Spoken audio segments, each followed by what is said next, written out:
men's heroine and women's sporting icon. Oh, that's a cracking right hand she has there. Wow! You're talking about the best female boxer that ever lived.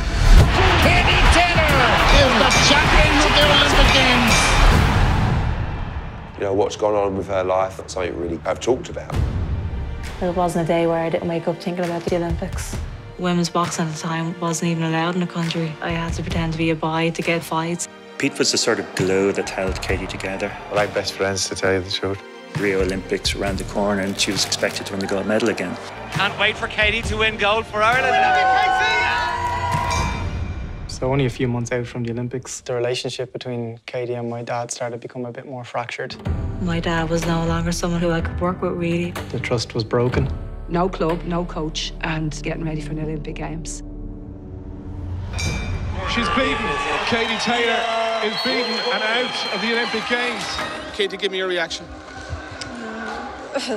It was just such a drop that it had to be something traumatic that happened to her. The Katie Taylor that we've seen in the ring is not the same Katie Taylor I know. Is there more in Katie Taylor? I knew that wasn't the end of my career. Katie Taylor has signed a professional contract. She's still fighting to get recognition. I believe she's not prepared for what is coming on Saturday. Can she win a world title? I'm going to go all the way to the very top. This is where we find out a lot about Katie Taylor. It's Katie Taylor!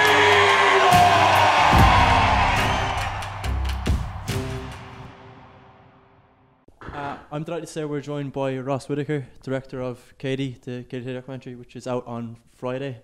Ross, thanks for coming in to us. No worries, thanks for having me. This must be the exciting part of the week, kind of the build-up before it kind of goes for general release. So it's released on this Friday, October 26th, and this is the scary part of it, where you get really nervous because you've spent, I suppose, a year and a half of your life heavily involved in this project, shooting it, editing it, all the different things that you do to make a film, and then everything is focused in on this one weekend, really. You know, with film, it's like, how do you do in the first weekend? So it's quite a scary time. Before we talk about the actual documentary, can I ask you about the name? Because for people who don't know, you did Saviours before this and also did When Ali Came to Ireland, but the name kind of Katie, like, it's kind of iconic. There's a moment when in 2012 as she's coming out and there's a definite chant of just Katie. Like, what was your thinking behind going with that? Well, I actually didn't want that title.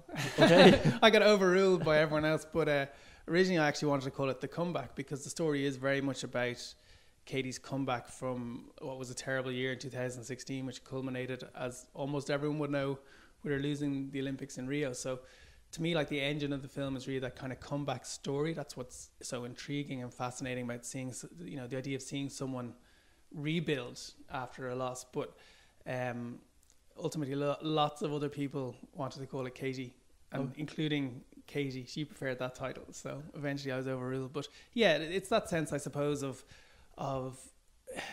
everyone knows this name in Ireland, I suppose. Yeah. So certainly for the Irish audiences, they'll immediately connect with that. Like, this is how many people can you recognize by one name? You know what I mean? Yeah. And then internationally, in a way, it's a funny one, because you're like, okay, you may not know this person, but we're confident enough that you should know her. So all you need to know is her first name. So that was kind of the thinking behind that. But I must admit, I went through lots and lots of other titles before we got to there. You touched off Rio there, which was when the documentary started filming, but I think the narrative arc kind of starts with her childhood, and it's kind of a really important part of her story, which is the adversity she faced trying to get into the ring in the first place. Yeah, well, I suppose if the engine of the film is the comeback, you need to know what is she coming back from. And then you start working back. Well, you need to know all the steps of the story to get you to Rio. Mm-hmm. You know what I mean? And we were actually trying to compress that as much as possible, because, as I said, we did find the comeback part of it the most exciting and intriguing. But yeah, you need to know all the things that she's done, and you start realizing quite quickly that a big theme of the film is how many times she has overcome adversity and just kept going. You know what I mean? That when she started boxing, you know, around 9, 10, 11 years old, girls weren't even allowed to box in Ireland, you know, so that was like one wall that was placed in front of her. And then once she was allowed to box at the age of 15, then it was kind of like, you know, making her way into international competition and hoping to be an Olympic champion in a sport that wasn't in the Olympics. So it was all these things just constantly for Katie have been there as things that had to be changed, partly by the force of her talent, to allow her to just have normal dreams that any athlete would have. You know, no male athlete would ever have those kind of concerns. So a big part of the film is just seeing that constant battle that I didn't even realize. You know, you may have heard things in passing over the years, but I didn't even realize the extent to which those things were always put in her path. So I think being able to compress those into a reasonably short part of the documentary and kind of put that out there, you start building up this picture of who she is and what she's had to do to get to where she is now. You start post Rio in terms of filming, which is like, it's a really unusual time, if you don't mind me saying, to start filming, because it's at a really low for her. Like the idea to start then, whose idea was it in terms of for the entire documentary? Yeah, well, it kind of came together quite quickly because I would have met Katie over the years. I by no means did I feel I knew her well, but I did know her manager, Brian Peters, pretty well. Now I started talking to him about it before he became her manager. So it was like this kind of period over a couple of weeks where he was talking to me saying, I'm talking to Katie, and he was sort of saying, what do you think? And might there be a documentary? And we were just having all these kind of vague, almost hypothetical conversations. Sure. And then what happened was he became Katie's manager. Suddenly, within, I suppose, a couple of weeks of her really making the decision to turn pro, they had a press conference. It happened so fast. Like, you think, August she lost in Rio, October they pretty much announced that she was having a fight. Like, so that's only 2 months. Like, it's an incredibly short period of time. So it was great that I suppose I had that contact with Brian, and I knew Katie a little bit already, that we could at least get something started. And then once we'd sort of done that first fight, we all sat down and we kind of had a more extensive chat about what it would involve. And and then we just sort of took it from there. But it was incredibly brave of her, I think, to start at her lowest ebb. Yeah.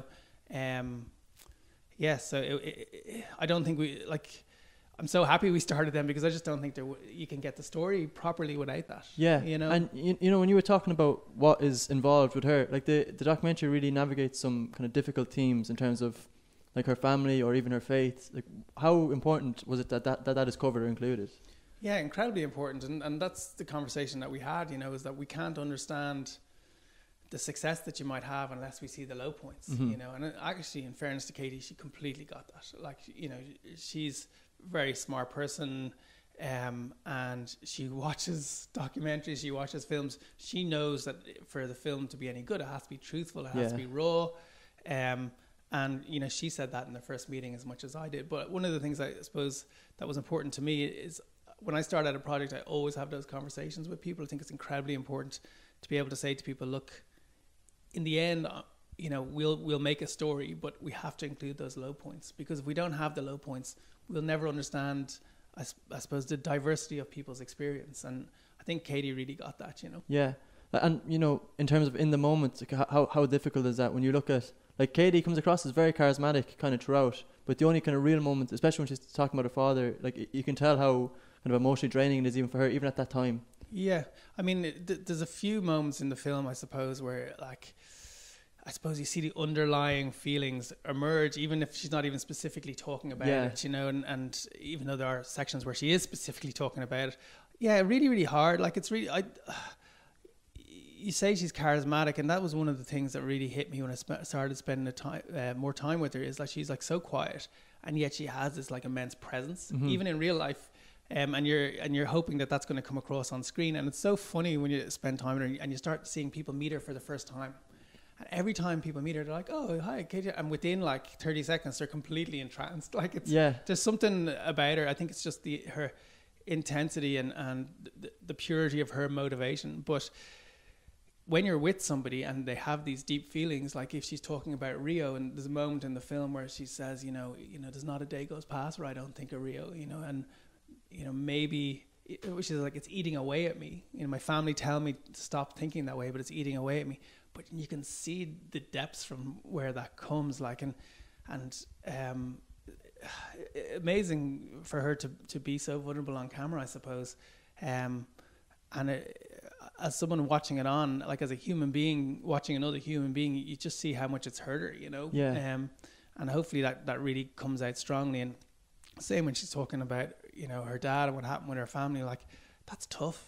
You know, like if you think like her dad was her mentor, her coach, her best friend, did so many trips together, an amazing coach, an amazing guide to her in those years. And for that to be gone, like it's something that you're going to carry with you, I suppose. And certainly within the 18 months or so that I filmed with her, that was always going to be part of her life. One of the more striking aspects of her, kind of her character, is this, you know, like demand for fights and kind of her legacy. Like there's a moment in the scene in the doc where after the Yasmin Clarkson fight, when Clarkson comes in and takes a photo, and after she leaves the room, and it's like they lost. There's a real kind of sense that this wasn't a worthwhile exercise. Like that kind of theme as it builds throughout. It's kind of a striking aspect that she really is pursuing, like not just before paid ranks, but also kind of this like legacy. Yeah, I think so. And you know, I was chatting to her about it yesterday, actually, funny enough. But the thing about it is, like, she wants to fight regularly. Yeah. So like ideally for Katie, it's 4 to 6 times a year, which is every couple of months, which really doesn't even give you a break, you know. So and it's making these bigger fights happen takes time, takes negotiation, and sometimes people feel like there's a real timing aspect of it. So, you know, say fighting Amanda Serrano, who's a 6-weight world champion and has her own following, you know, when do you have that fight? You know, if she did it in her first pro fight, no one would have really had a chance to build it up and understand who these two characters are in this drama, I suppose. But from Katie's point of view, she's incredibly impatient for those fights. Like, she would have fought for a world title in fight 1 if they'd let her.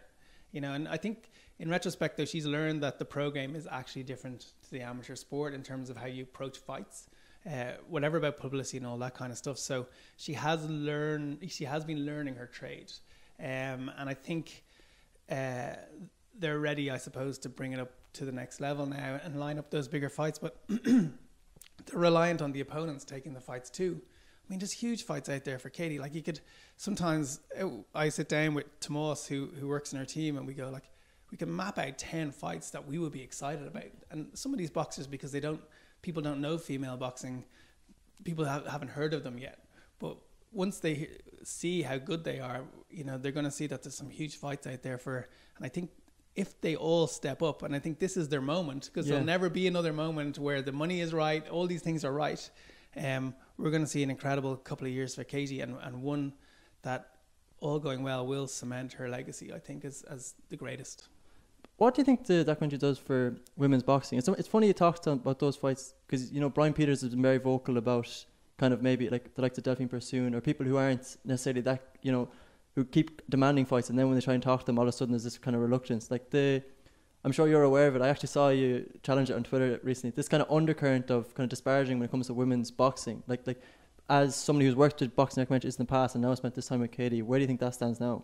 Yeah, I think that there's a subtle, in sports media, there's kind of a subtle undermining of Katie's achievements quite regularly. I think, you know, and people seem to do no research and then offer expert opinion. You know, they know nothing about the sport. And I've actually had a couple of private conversations with quite, I suppose, well thought of sports journalists where I've said, this is the actual situation. And they said, I didn't know that. And I just think, like, it's your job to know these things, you know what I mean? So I think that people haven't woken up yet to how exciting this kind of adventure that Katie is on yet. And I really hope that happens, because we're missing out, you know, we're missing out on the story. And of course, like, fights where she fought Cindy on Saturday, and honestly, like, everyone thought that was going to be a much better fight than it was going to be. Yeah. Including Katie's team. They thought it was going to be a lot harder than it turned out to be. And, you know, sometimes you don't know what happens. And although my suspicion is that when they get in the ring and they kind of witness Katie's speed firsthand, that they get quite scared sometimes, you know. So like, someone that you think is generally often, you know, really given everything in a fight, kind of in front of this kind of phenomenon can be withdrawn, you know. So but there will be bigger fights to come. I think the time is there now, and I think, you know, Katie's team are probably losing patience a little bit, and they'll be pushing these people both in the media and behind the scenes to step up and take the fight. One of the kind of the understated stars of the documentary is Ross Whitaker, and their relationship as a whole. Can you talk to us a small bit about capturing that? Yeah, I mean, it's a funny one, because like, Ross and Katie are both quite quiet people by nature, but when they're training together and when they're in the dressing room and stuff like that, they just have a really nice kind of connection, coach to athlete connection. And I think that she really responds to his kind of training, and he's Ross is a bit of a tough guy, you know, and his training is like, you know, I wouldn't be surprised if he has her chasing chickens or something, you know what I mean? It's like but he's been writing books about strength and conditioning before it was fashionable. Like, you know, he knows it inside out, so he's not just doing it because he saw it in a Rocky film. They probably got it from him. But Katie really loves that. She responds to that kind of like hard work that gives her confidence. Like, one of the big things I think for Katie is like, if all your preparation is correct, you are confident. You know that you're going in the ring and with the best chance possible.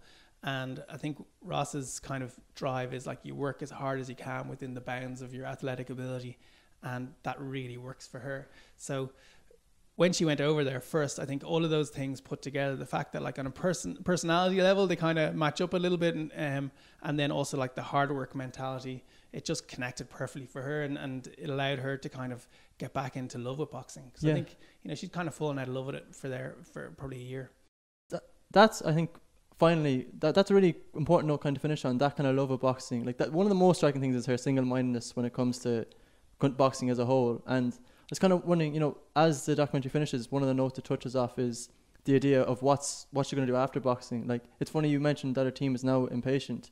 Like, would you have any kind of concern about how she'll cope kind of post-career, post-boxing? Yeah, I mean, I think everyone wonders that about Katie, including the people closest to her, because she loves boxing so much. Like, it's a genuine thing, you know. Of course, she's well rewarded for it now, and hopefully she will be, so that when she retires, she's made the financial steps that she needs to make. But she actually loves it. You know what I mean? She's not just there for the cash. She'd be boxing if no one paid her. Like, she's in love with it, you know. And I think it'll be hard for her to step away from it. Like, when the time comes that when she makes a decision and the people around her help her to make that decision, that you've done everything you can do, and with boxing, I suppose you never want to go on too long.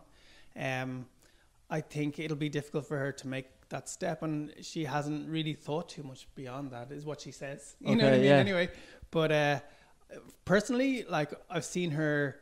One of the things I've really noticed about her is that, like, when she's with kids, she has this like unbelievable rapport. Whatever that aura is that kind of connects people to her, like with kids, it's like tenfold.